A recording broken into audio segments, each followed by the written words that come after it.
kumpanya natin sa mandato natin. Number one na mandato natin is yung enforcement ng Anti-Carnapping. Anti-Carnapping Act, yung Republic Act 10883. So yun ang pinapaigtin natin ngayon. Inline doon sa nationwide na continuous police operation ngayon. Yung continuous police operation ngayon, dating term niyan is one time, big time. So ngayon,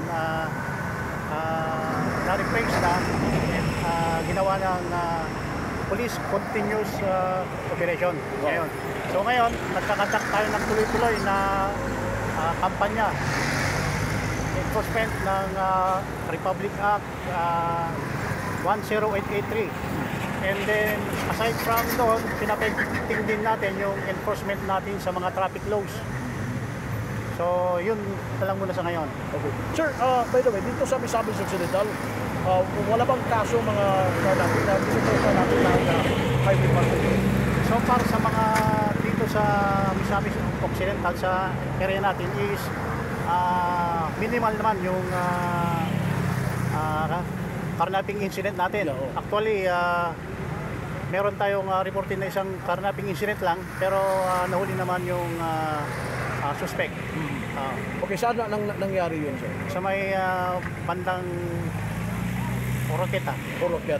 But daling nadakip yung suspect? Nadakip naman. And then mostly perpetuated by minors.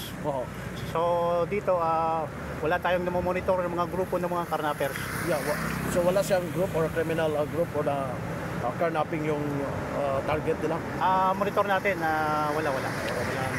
Sir, paano natin, para po sa mga tagapakinig natin, paano natin ma-prevent yung mga carnapping incident? Sa ngayon, usong-uso ngayon yung tinatawag nating technical carnapping. Ito yung mga involved sa mga scheme o kaya yung mga rentangay, mga pasalo, mga at saka binebenta nila. So mag-ingat tayo para hindi tayo mabiktima sa mga ganong mga scheme. Kailangan nating mag-verify sa pinakamalapit na highway patrol. And then sa Land Transportation Office para malaman natin kung yung pinapagitang mga papeles may katotohanan. Okay. So how about yung mga rentangay?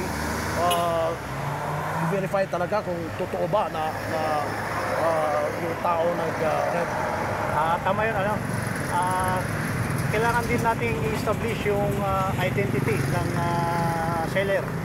Kung kailangan nating maghanap ng mga kukulang valid na ID. At mas maganda, makapanayam mismo natin yung totoong may-ari. Okay. Sir, kailan lang po kayo umupo na sa provincial officer ng HPG? Mag-6 months na ako ngayon. 6 months. Ano yung mga ginawa mo sa 6 months and sa pamumuno niyo po sa HPG?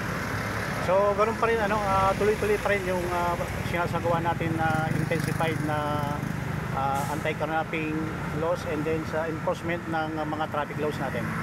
Medyo limited ng personnel ng HPG. So, paano yan? May augment ba tayo na mga forces from the other unit? Yes, tama yun. Mostly naman nag-augment tayo, nagkikijoin tayo sa mga local territorial police and then sa mga land transportation office, mga traffic enforcer nila, law enforcer nila. Okay, sir, siguro mensahe na lang ninyo sa buong mamamayan ng Misamis Occidental mula po sa Highway Patrol Group. Pag-ingatan po natin yung mga sakyan natin dahil ito ay pag-ingatan natin yung sa mga sakyan natin. At kung meron tayong mga anti-carnapping device, yun, maglagay tayo ng mga anti-carnapping device and then huwag nating iparada kung saan-saan at maging maingat. Sir, salamat. Okay, at yung nagkapanayam si Police Lieutenant